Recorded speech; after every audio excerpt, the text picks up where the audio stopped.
नमस्कार दोस्तों। संधि के बारे में आज एकदम शुरू से पढ़ेंगे। जो कभी संधि नहीं पढ़ा है वो भी समझ जाएगा, क्योंकि आज हम एकदम शुरू से पढ़ाने वाले हैं। तो चलिए देखते हैं संधि।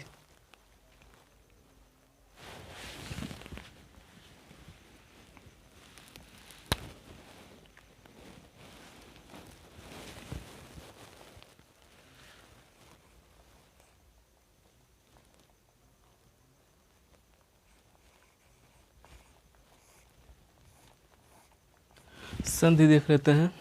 संधि क्या होती है, संधि किसे कहते हैं संधि। तो जब दो समीपवर्ती वर्णों के मेल से विकार उत्पन्न होता है तो उसे संधि कहते हैं। दो समीपवर्ती वर्णों के मेल से विकार का मतलब परिवर्तन। जब दो वर्ण मिल जाते हैं तो एक नया वर्ण बन जाता है।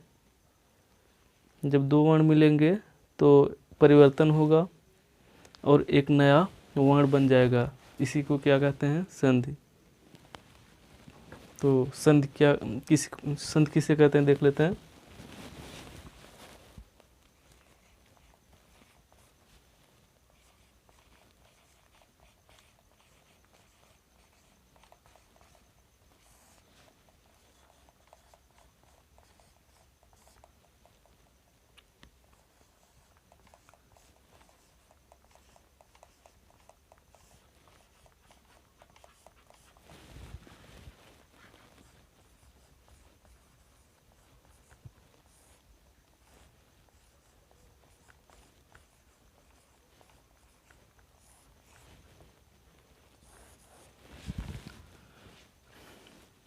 संधि क्या होती है, दो समीपवर्ती वर्णों के मेल से विकार। विकार का मतलब परिवर्तन। जब दो वर्ण मिलेंगे तो परिवर्तन होगा और एक नया वर्ण बन जाएगा।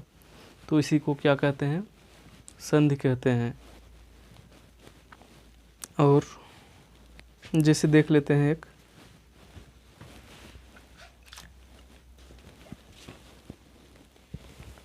जैसे देख लेते हैं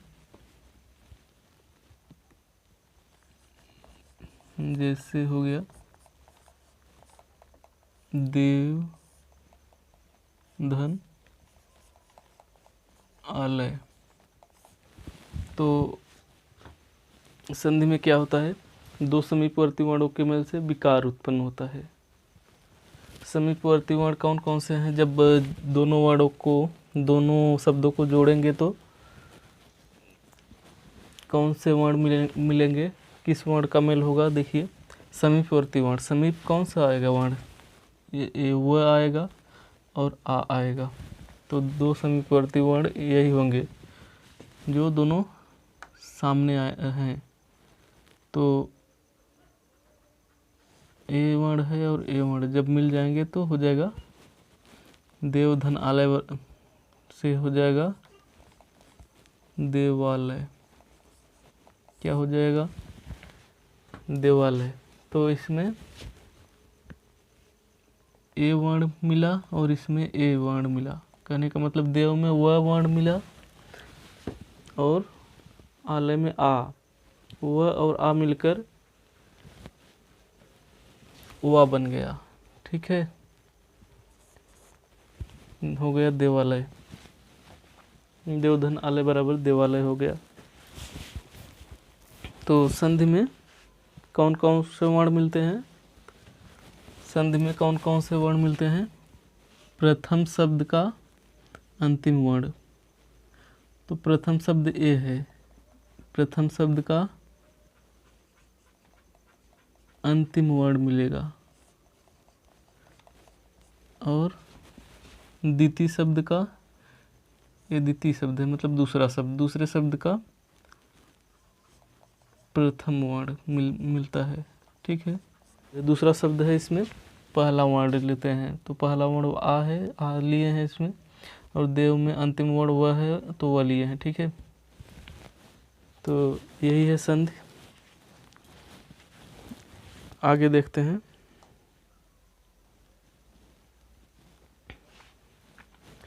तो संधि का मतलब होता है जोड़ना। जब कुछ भी जोड़ा जाता है, दो वर्ण जब जोड़ा जाता है तो उसी को संधि कहा जाता है।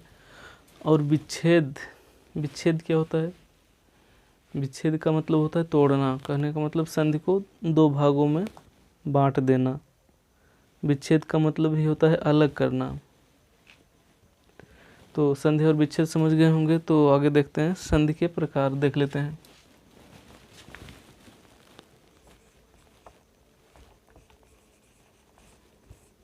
संधि के प्रकार, संधि के प्रकार देख लेते हैं। तो संधि को कितने भागों में बांटा गया है? तीन भागों में बांट दिया गया है। कौन कौन? स्वर संधि और व्यंजन संधि, और तीसरा विसर्ग संधि। स्वर, व्यंजन और विसर्ग 3 भागों में बांटा गया है। कितने भागों में? 3 भागों में बांट दिया गया है। तो हम लोग पढ़ेंगे स्वर संधि के बारे में।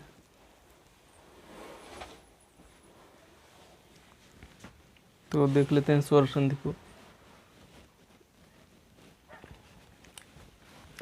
स्वर संधि को भी अलग अलग भागों में बांट दिया गया है। तो देखिए कौन कौन से हैं।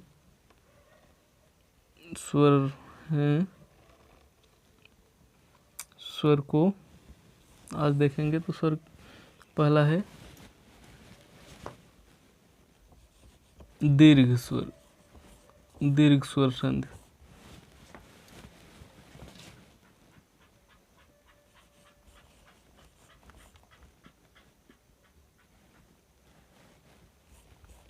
दूसरा है गुण स्वर संधि।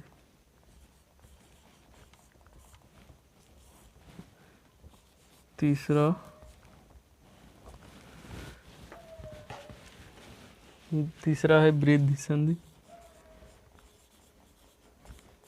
वृद्धि स्वर संधि है।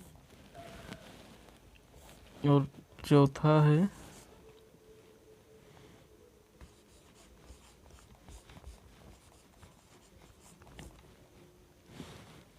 पांचवा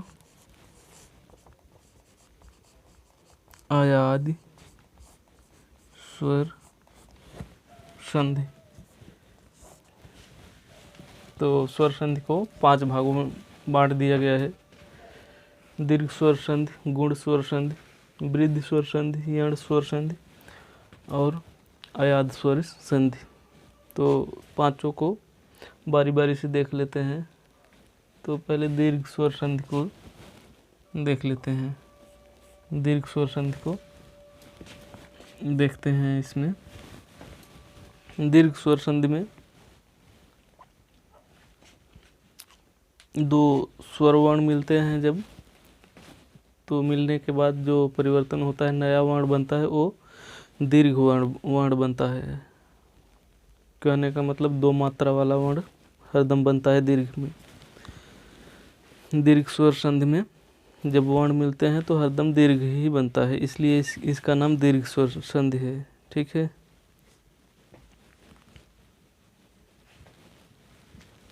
देखिए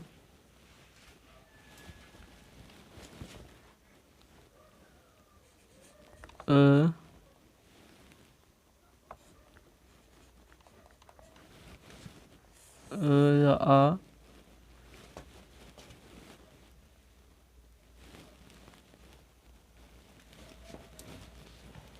यहाँ स्वर संधि मतलब दीर्घ स्वर संधि देखते हैं। इसको छोड़ते हैं, इसको भी देखेंगे। इसमें सिर्फ दीर्घ देख लेते हैं। अ, ई,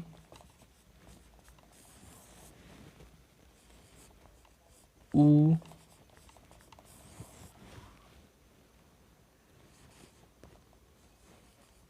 री।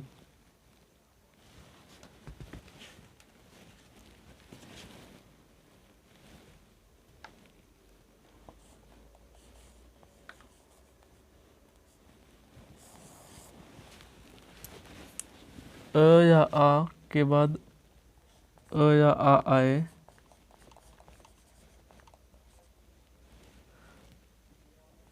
तो दोनों के स्थान पर आ हो जाएगा। अ या आ के बाद अ या आ आए तो दोनों के स्थान पर आ हो जाएगा। और ई, छोटी ई अथवा बड़ी ई के बाद छोटी ई अथवा बड़ी ई आए तो दोनों के स्थान पर बड़ी ई हो जाएगी। और छोटा ऊ या बड़ा ऊ के बाद छोटा ऊ या बड़ा ऊ आए तो दोनों के स्थान पर बड़ा ऊ हो जाता है। और री के बाद री आए तो दोनों के स्थान पर बड़ी री हो जाती है। बड़ी री का प्रयोग नहीं होता है, इसका प्रयोग न के बराबर होता है, बस इतना ही देखना है। अ ई उ को ध्यान में रखना है दीर्घ स्वर संधि में। तो उदाहरण के साथ समझ लेते हैं इसको। पहला देखिए, विद्या धन आलय। तो यहाँ विद्या आ आया है, आ मात्रा आ की है। विद्या में द्या में आ की मात्रा है और यहाँ पहला वर्ण आ है ही, तो आ धन आ बराबर आ होता है। यहाँ देखिए आ धन आ, हो चाहे आ हो उससे मतलब नहीं है, दोनों में से चाहे जो वर्ण हो सकते हैं। यहाँ अ रहा होता तब पर भी आ होता, यहाँ चाहे यहाँ अ रहा होता यहाँ आ रहा होता तब पर भी यहाँ आ ही होता, क्योंकि दीर्घ स्वर संधि में हरदम दीर्घ ही होता है।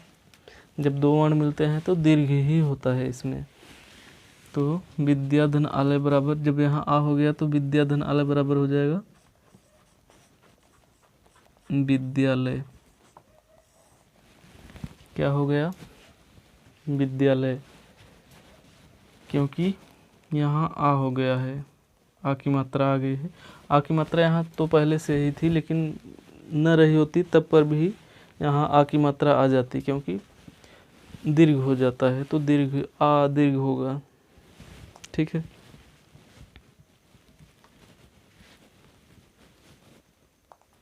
और देख लेते हैं और उदाहरण। अति धन ईव, तो अति में ती, छोटी ई की मात्रा है यहाँ, छोटी ई प्लस यहाँ बड़ी ई, ईव में बड़ी ई है, तो ई धन ई बराबर बड़ी ई। हरदम बड़ा ई, मतलब जब दोनों वर्ण मिलेंगे तो वो बड़ी मात्रा ही बनेगी, चाहे ये दोनों छोटे वर्ण होते उससे मतलब नहीं, तब पर भी यहाँ बड़ा मतलब बड़ी मात्रा ही यहाँ आएगी। बड़ी ई की मात्रा हो गई है यहाँ पे। अति धन ई बराबर क्या हो जाएगा? जब यहाँ बड़ी ई हो जाएगी तो यहाँ भी बड़ी ई की मात्रा लगाएंगे, अति।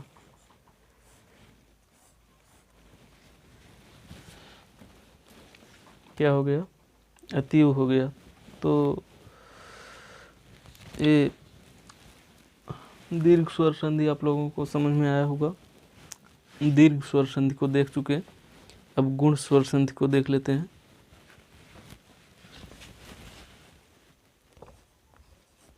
गुण स्वर संधि को अब देखेंगे। दूसरा है स्वर संधि में, दूसरे नंबर पे आएगा गुण स्वर संधि। तो दीर्घ स्वर संधि हम लोग पढ़ चुके, अब गुण स्वर संधि को पढ़ेंगे। तो गुण स्वर संधि में देखिए क्या होता है, अ या आ के बाद, अ अथवा आ के बाद ई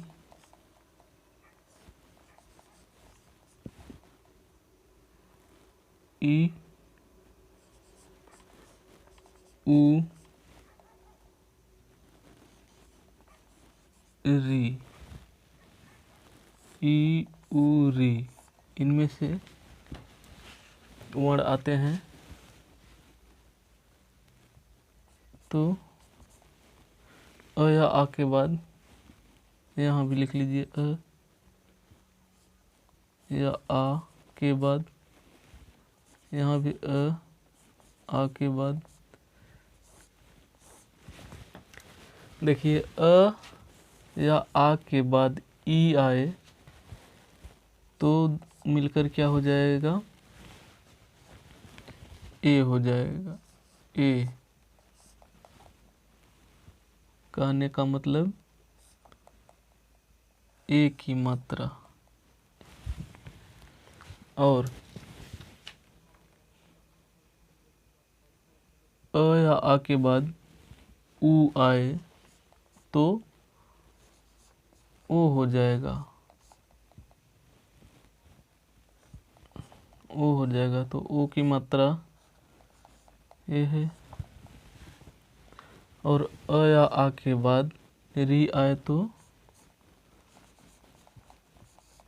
अर हो जाएगा।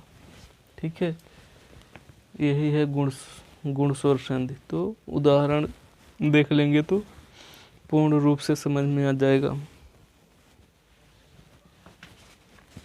देखिए पहला देख लीजिए, अ या आ के बाद जब ई आए तो क्या हो जाएगा, जैसे नर धन इंद्र,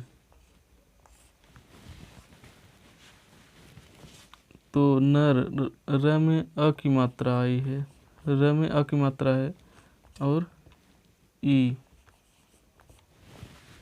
अ धन ई कहने का मतलब ये है, अ या आ के बाद ई आई है तो क्या हो जाएगा, ए हो जाएगा दोनों के स्थान पर। तो क्या हो जाएगा यहाँ पे, अ और ई से ए हो गया। ठीक है, ए की मात्रा। तो नर धन इंद्र से ए जब बीच में यहाँ ए की मात्रा लगा देंगे तो क्या हो जाएगा,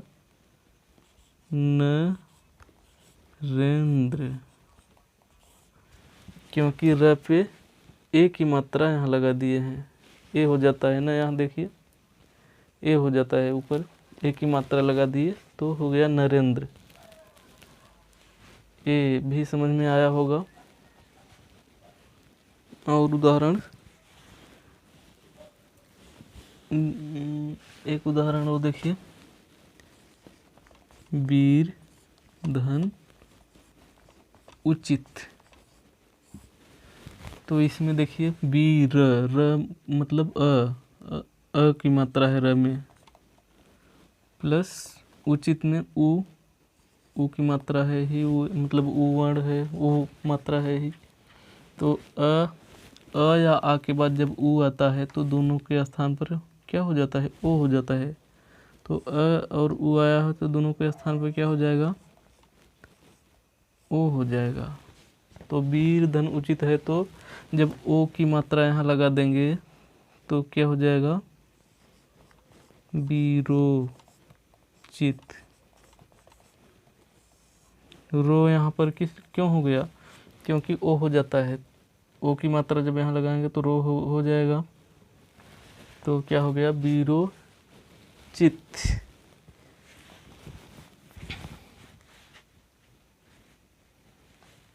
और देख लेते हैं,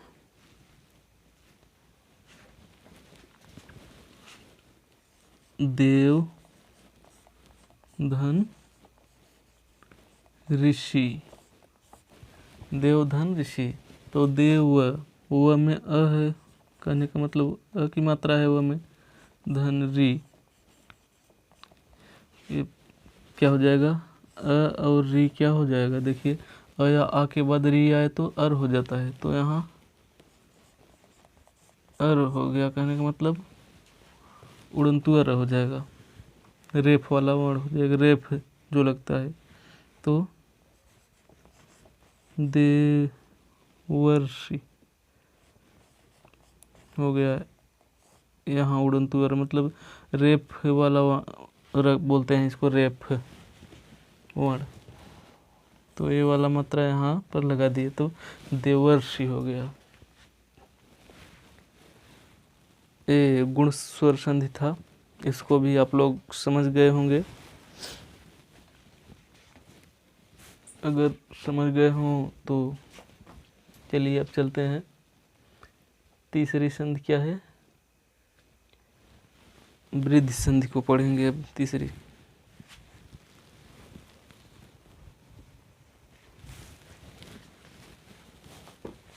तीसरा है वृद्धि स्वर संधि। तीसरा क्या है, वृद्धि स्वर संधि। तो इसमें वृद्धि स्वर संधि को देखेंगे। वृद्धि स्वर संधि में वृद्धि हो जाता है, इसीलिए इसका नाम वृद्धि स्वर संधि है। तो देखिए तो समझ में आएगा। वृद्धि स्वर संधि में अ अथवा आ के बाद, अ अथवा आ के बाद कौन वर्ड आता है, ए या ए आता है, तो दोनों के स्थान पर ए हो जाता है। ठीक है, मतलब इसमें वृद्धि होती है। ए अ या आ के बाद ए आए चाहे ए आए, इससे मतलब नहीं है, लेकिन ये वृद्धि हो जाएगा हरदम, मतलब ए ही हो जाएगा यहाँ पे। अ या आ के बाद ए में से कोई वर्ण, दोनों में से एक कोई भी वर्ण रहेगा ए में से, तो ए होगा यहाँ पे, दोनों मिल करके ए हो जाएंगे। और देख लेते हैं, अ या आ के बाद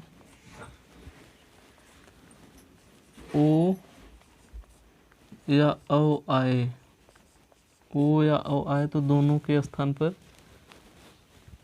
औ हो जाएगा, क्योंकि वृद्धि संधि में बताए पहले ही वृद्धि होती है। तो अ या आ के बाद ओ या औ आए तो यहाँ औ हो जाएगा, चाहे ओ आए चाहे औ आए उससे मतलब नहीं, लेकिन औ ही होगा यहाँ पे। जब दोनों मिल जाएंगे तो औ हो जाएगा। उदाहरण देख लेते हैं।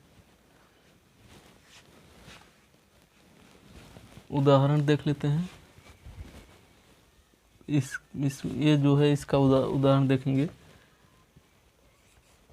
एक धन एक, तो देखिए एक में एक, क में अ है, धन ए है, एक का ए पहले है, तो ए मतलब यही जुड़ता है, सामने सामने के जो वर्ण होते हैं वह जुड़ते हैं। तो अ धन ए बराबर क्या बताए हैं अभी हम, अ धन ए बराबर ए हो जाएगा, हरदम ए होगा, क्योंकि वृद्धि में वृद्धि होती है, बड़ा ही वर्ण आएगा। ठीक है, ए हो जाएगा। तो एक धन एक बराबर क्या हो जाएगा, एक। यहाँ क क्यों हुआ है, क्योंकि ए की मात्रा लगी है, यहाँ पे ए होता है, तो यहाँ ए की मात्रा यहाँ पे लगा दिए हैं। कहने का मतलब क हो गया, तब ए की मात्रा जब लगाएंगे तो क हो जाएगा। और इसका उदाहरण देख लेते हैं, जो है औ जब आएगा तो वन धन औषधि, वन धन औषधि, तो वन में न कहने का मतलब अ की मात्रा है, धन ओ, अ धन ओ, अ या आ के बाद ओ या ओ आए, तो ओ या ओ आया है, ओ आया है, कहने का मतलब तो अ हो जाएगा।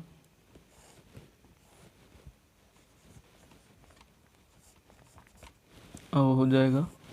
तो वन धन औषधि बराबर, जब वन न पे औ की मात्रा लगाएंगे तो हो जाएगा वनौषधि। क्या हो जाएगा? वनौषधि।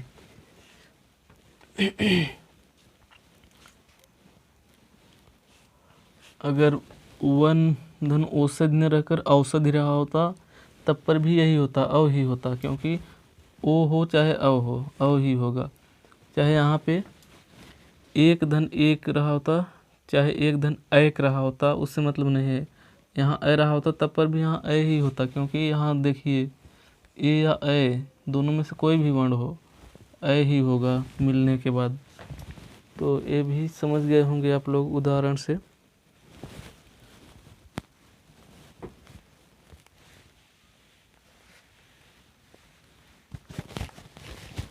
चौथी संधि क्या है? ईयण संधि है। ईयण संधि क्या है? चौथी संधि ईयण स्वर संधि लिख सकते हैं इसको, ठीक है। ईयण स्वर संधि लिख देते हैं। ईयण स्वर संधि को देख लेते हैं। तो ईयण स्वर संधि में ई उ री के बाद देख लेते हैं। ई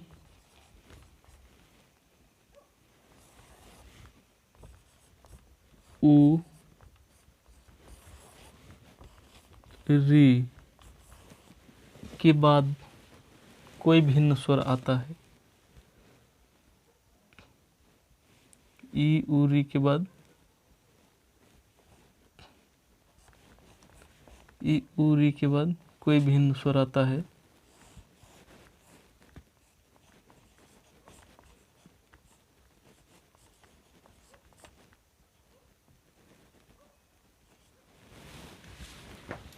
ई उ री के बाद कोई भिन्न स्वर आते हैं तो ई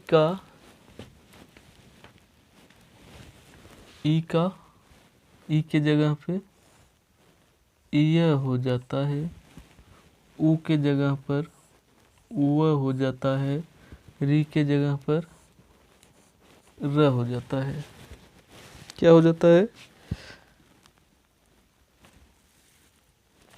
ई के जगह पे य, उ के जगह पे व और री के जगह पे र हो जाएगा। तो उदाहरण के द्वारा समझ लेते हैं इसको। उदाहरण के द्वारा समझ लेते हैं। अति धन अधिक।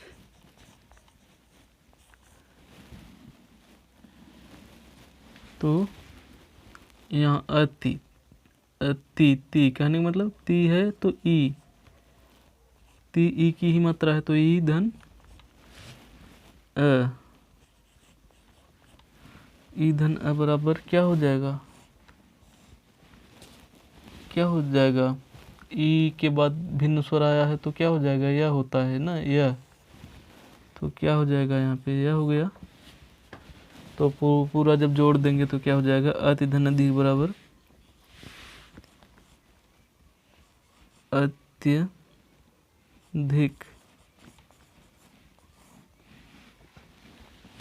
क्योंकि ये हो गया ना, ई और अ से ये हो गया। ई के बाद असमान वर्ण है, मतलब कोई भी वर्ण है तो यह हो जाता है, तो अत्यधिक हो गया। क्या हो गया? अति धन अधिक बराबर अत्यधिक। और दूसरा उदाहरण देख लेते हैं। इति धन आदि। इति धन आदि, तो इसमें इति, ती मतलब कहने का मतलब ई की मात्रा है, ई है धन आदि। तो क्या होता है? ई के बाद कोई भिन्न स्वर आता है तो यह होता है ना। तो वही उदाहरण ये भी है, वही यही वाला है भी। तो इति धन आदि बराबर इत्यादि। यहाँ यह हो गया क्योंकि यह हो जाता है, ई के बाद असमान स्वर आता है मतलब भिन्न स्वर आता है तो यह होता है, तो और आ की मात्रा है तो या की मात्रा हो गई, या हो गया यहाँ पे। ठीक है, और उदाहरण देख लेते हैं। अनु क्या है, अनुधन इति, अनुधन इति। तो यहाँ अनु, नु कहने का मतलब ऊ की मात्रा है, धन ई, तो ऊ के बाद ऊ प्लस ई है, मतलब ऊ के बाद कोई स्वर आया है उससे मतलब नहीं, चाहे जो स्वर हो, तो ऊ के बाद कोई स्वर आता है तो क्या होता है, ऊ का वह होता है, क्या होता है, ऊ का वह होता है। तो अनुधन इत बराबर अन्वित, अन्विति। ठीक है, मात्रा ई की मात्रा लगेगी यहाँ पे, कहने का मतलब मात्रा यही लगती है, मतलब दूसरे शब्द में जो वर्ण होता है वो मात्रा वही रहती है। जैसे अतिधन अधिक, अधिक में अ यह हुआ है, अ की मात्रा यह में लग है, और यहाँ आ है तो यहाँ या हुआ है, इत्या। ठीक है, उसी प्रकार से इसमें अनुधन इत बराबर अन्विति। ठीक है, अन्विति, क्योंकि ऊ का वह होता है तो वह यहाँ हो गया है। ठीक है, यहाँ वह हो गया है। और एक देख लेते हैं, मातृ,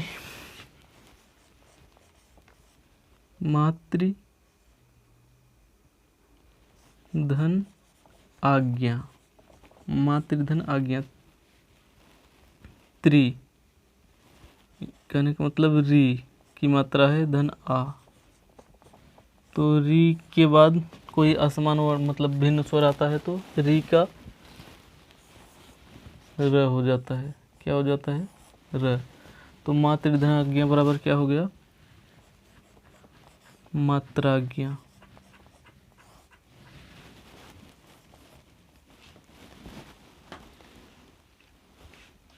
ये है ईयड़ स्वर संधि। तो अब देख लेते हैं अयादि स्वर संधि को, देख लेते हैं, अंतिम है स्वर संधि में, पांचवा है अयादि स्वर संधि। पांचवा क्या है, अयादि स्वर संधि, अयादि स्वर संधि है पांचवा। तो अयादि स्वर संधि को देख लेते हैं।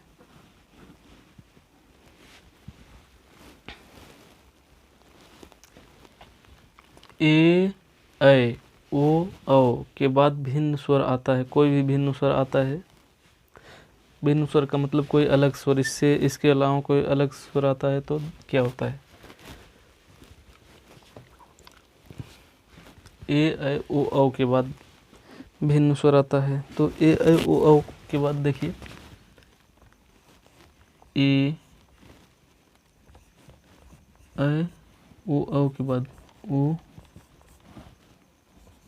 औ के बाद भिन्न स्वर, मतलब ए के बाद भिन्न स्वर आता है,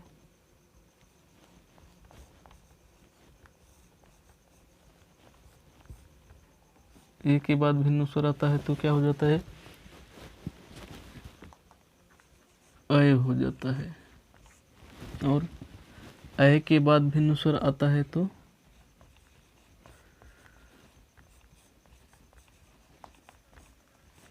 अय के बाद भिन्न स्वर आता है तो आय हो जाता है। ओ के बाद भिन्न स्वर आता है तो अव हो जाता है,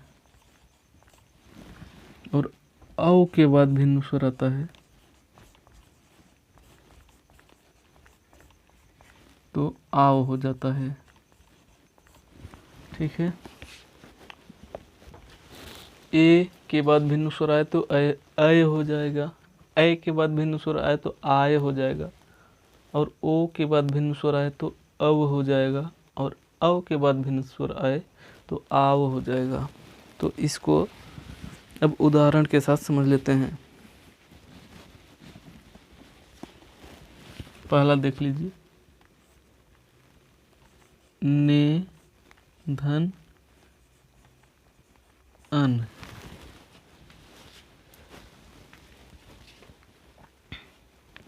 तो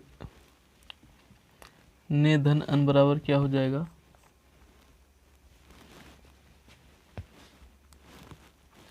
ए के बाद भिन्न स्वर आया है, ए के बाद भिन्न स्वर आए तो अय हो जाएगा। तो ने के बाद करने का मतलब ए की मात्रा है तो अय हो जाएगा।